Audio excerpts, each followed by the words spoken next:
Assalamualaikum warahmatullahi wabarakatuh. Izin memperkenalkan diri, nama saya Epi Cynthia, NPM 21140010. Saya dari Prodi Pendidikan Sejarah. Tugas, mohon maaf, memenuhi tugas mengantar ilmu sejarah. Baik, di sini saya akan menjelaskan tentang nilai, fungsi, dan kegunaan sejarah. Pertama, yang A, nilai-nilai sejarah. Pengertian sejarah menurut Konjaningrat adalah sesuatu yang berharga, bermutu, berkualitas, dan berguna bagi seluruh manusia. Sesuatu itu bernilai berarti itu berharga atau berguna bagi kehidupan manusia. Sistem nilai budaya terdiri dari konsepsi-konsepsi yang hidup dalam alam mengenai hal yang harus dianggap bernilai di dalam hidup.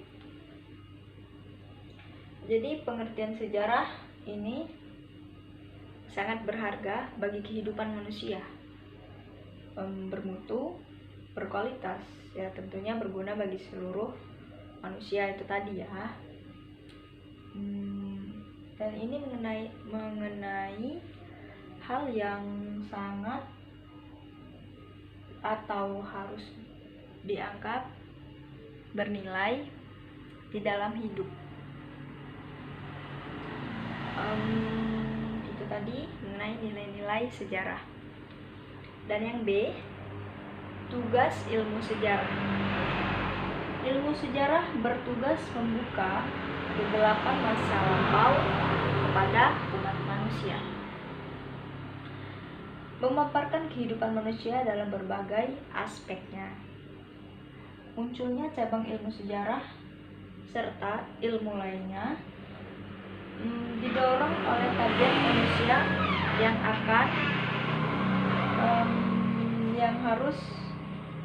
akan pengetahuan.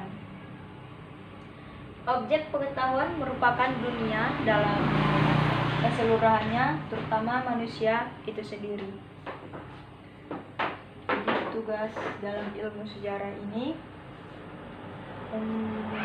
mengungkit atau membuka masa lalu dalam kehidupan manusia. Yang C, fungsi dan kegunaan sejarah. Fungsi dan kegunaan sejarah dibagi menjadi dua, yaitu secara intrinsik dan ekstrinsik. Secara intrinsik meliputi sejarah sebagai ilmu, yang pertama. Yang kedua, sejarah untuk mengetahui masa lalu. Yang ketiga, sejarah sebagai pernyataan pendapat. Dan yang keempat, sejarah sebagai profesi. Secara ekstrinsiknya meliputi kegunaan edukatif yang pertama, dan yang kedua inspiratif, yang ketiga rekreatif, dan yang keempat instruksif. Jadi fungsi dan kegunaan sejarah ini untuk mengetahui masa lalu dan mengetahui sejarah sebagai pernyataan pendapat, dan juga sejarah sebagai profesi. Fungsi dan kegunaan sejarah ini sangat melekat ya, sangat melekat sekali kepada manusia, khusus seluruh manusia. 1. Sejarah sebagai ilmu. Sejarah sebagai ilmu memiliki pengertian bahwa sejarah adalah ilmu yang terbuka, yang artinya siapapun bisa menjadi sejarawan asalkan siap bertanggung jawab atas penulisannya. Itu yang pertama, sejarah sebagai ilmu. Yang kedua, sejarah sebagai pernyataan pendapat. Artinya banyak sekali penulis sejarah yang berpendapat bahwa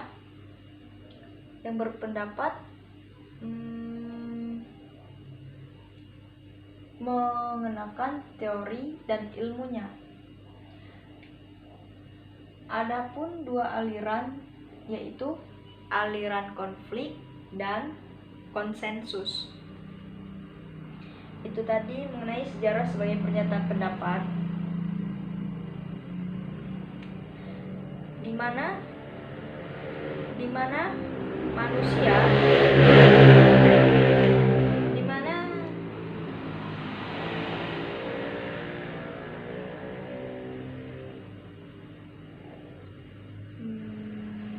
ralat. Yang ketiga, sejarah sebagai profesi.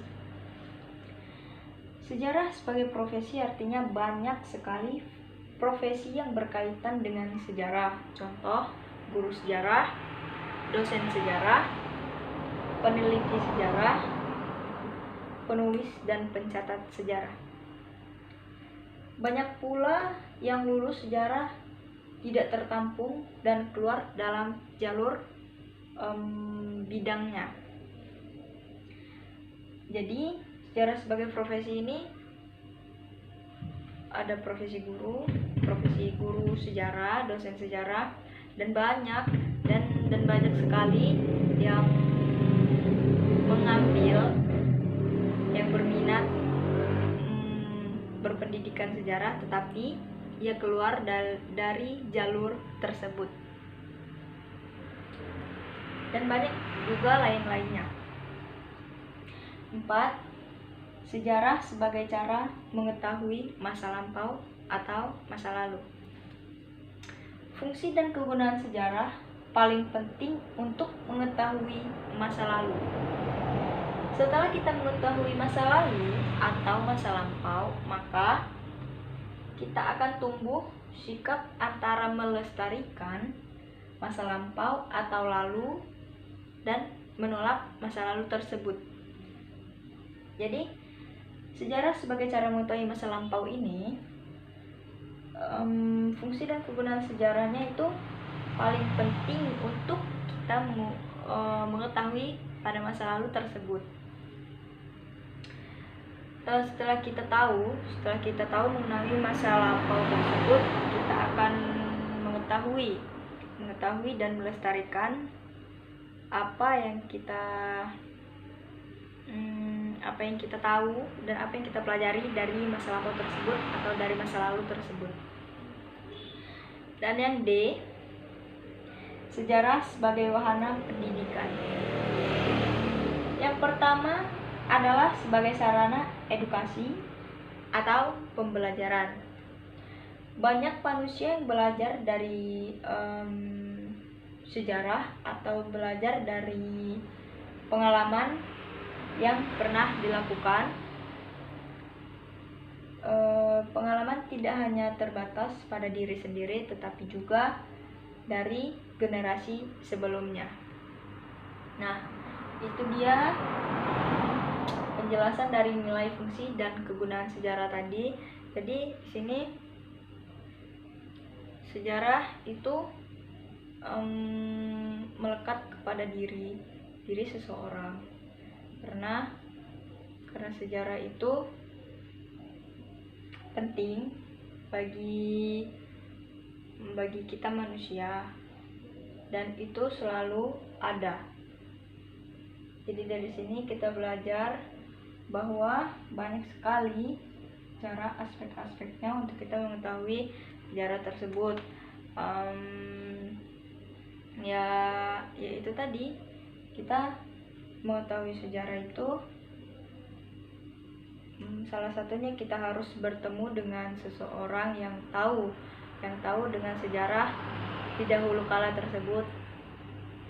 Dengan apa kita mengetahuinya? Dengan cara kita bertemu dan menceritakan tentang masa lalu tersebut. Adapun dengan cara lain, yaitu dengan cara kita membaca buku sejarah pada zaman dahulu dan banyak lagi yang lainnya, dengan kita untuk mengetahui cara kita mengetahui pada masa lalu tersebut. Itu sejarah itu sangat penting bagi manusia, sangat penting juga bagi khususnya seluruh manusia.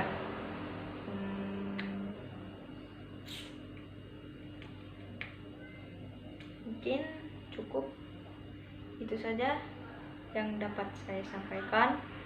Kurang lebihnya saya mohon maaf, kepada Allah saya mohon ampun. Saya akhiri, billahi taufiq wal hidayah.